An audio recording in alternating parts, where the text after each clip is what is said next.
सन 1950 की शुरुआत थी। दिल्ली की एक ठंडी जनवरी की रात। पुरानी दिल्ली के दरियागंज की गलियों में एक पुराना हवेली नुमा मकान खड़ा था। यह हवेली बरसों से वीरान पड़ी थी। लोग कहते थे कि वहां पर जिन्न रहते हैं।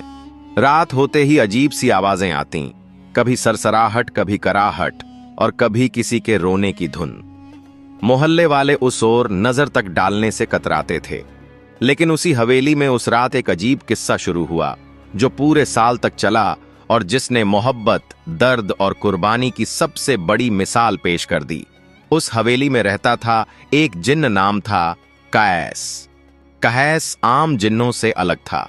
उसका दिल इंसानी जज्बात समझता था। वह बरसों से इंसानों को दूर से देखता और उनके एहसासात से मोहब्बत करता था। जब कोई इंसान रोता तो उसके दिल में भी दर्द उठता। जब कोई हंसता तो उसकी आंखें भी चमक जातीं। मगर उसकी तन्हाई हमेशा उसे खाए जाती थी। उसी साल फरवरी में उसी मोहल्ले में एक नई किराएदार आई। नाम था मरियम। मरियम 20 साल की, हसीन लेकिन सादा सी लड़की थी। वो अपने अब्बू अम्मी के साथ पुराने मकान के हिस्से में रहने आई थी। मरियम तालीम पसंद थी और अक्सर देर रात तक किताबें पढ़ा करती। उसका कमरा उस हवेली की टूटी खिड़की के सामने था। जब वो खिड़की खोलकर किताब पढ़ती तो उसकी धीमी आवाज और कभी कभार गुनगुनाई हुई नज्म हवेली तक पहुंचती। कैस पहली बार उसकी आवाज से बेकरार हुआ। उसकी मोहब्बत की पहली चिंगारी जली। वो हर रात उसकी खिड़की के पास बैठकर उसे देखता, मगर मरियम को कभी एहसास न हुआ। जिन्न के लिए इंसान से मोहब्बत करना गुनाह समझा जाता है, लेकिन कैस अपने दिल पर काबू न रख पाया। हर दिन उसकी तन्हाई को मरियम की मुस्कान रोशन कर देती थी। मार्च आते आते कैस ने मरियम के सपनों में दाखिल होना शुरू कर दिया। पहले तो मरियम घबरा गई। उसे लगता कि यह उसका वहम है। कभी उसे महसूस होता कि कोई उसके पास खड़ा है, कभी लगता कि कोई उसकी किताब के पन्ने पलट रहा है। एक रात उसने ख्वाब में एक शख्स को देखा। लंबा कद, चेहरा धुंधले बादल जैसा, आंखें गहरी और उदास, और आवाज धीमी लेकिन मोहब्बत से भरी। वो शख्स बोला, मरियम, मैं तुझसे दूर नहीं रह सकता। मरियम नींद से जागी, पसीने से लथपथ। उसने अपने अब्बू से कहा, अम्मी अब्बू, मुझे लगता है कोई मुझे देखता है। मगर उन्होंने हंसकर टाल दिया।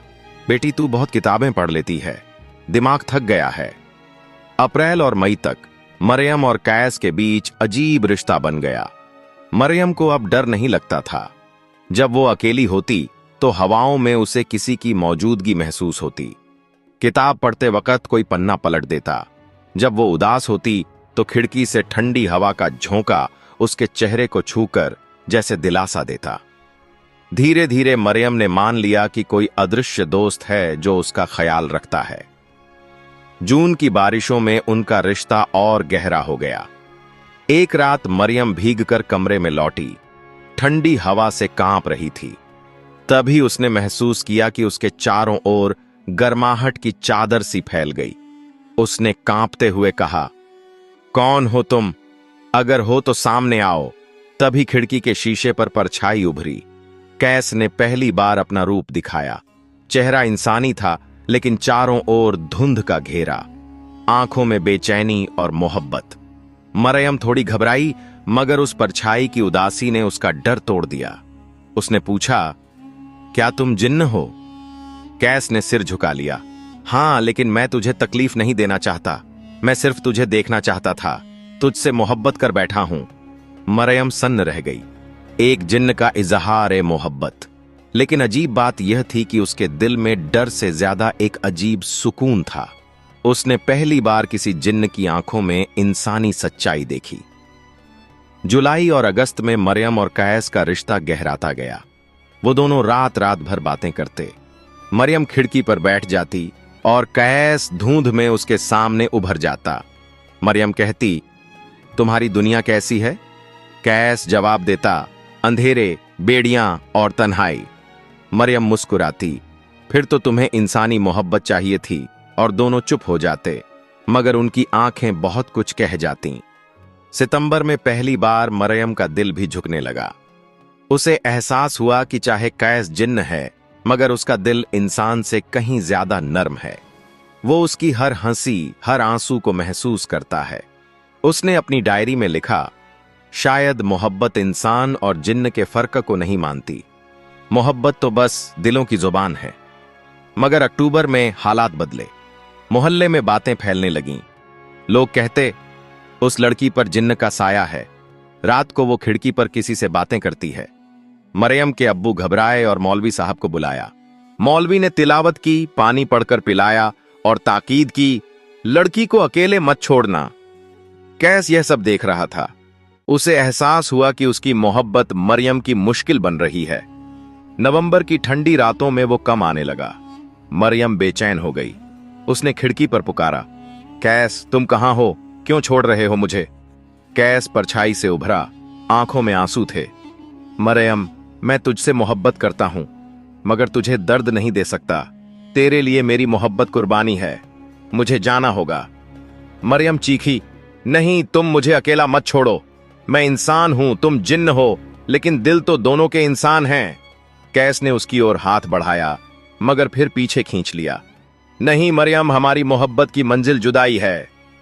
दिसंबर की आखिरी रात, सन 1950 का आखिरी दिन। पूरी दिल्ली में नया साल मनाने की तैयारियां थीं, मगर मरियम अपने कमरे में रो रही थी। घड़ी ने 12 बजाए और उसी वक्त खिड़की खुली। कैस आखिरी बार सामने आया। उसने धीमे स्वर में कहा, मरियम, तेरे बिना मेरी रूह अधूरी है, मगर तेरा साया हमेशा तुझके साथ रहेगा। जब तू किताब पढ़ेगी, मैं पन्ना पलटूंगा। जब तू रोएगी, हवा तेरे आंसू सुखाएगी, और जब तू हंसेगी, आसमान के तारे तेरे साथ मुस्कुराएंगे। इतना कहकर वो धुंध में गायब हो गया। मरियम चीखती रही, मगर वो कभी वापस ना आया। पूरे साल का वो किस्सा यहीं खत्म हो गया। मगर उस मोहब्बत की खुशबू हवेली की दीवारों में आज भी महसूस होती है।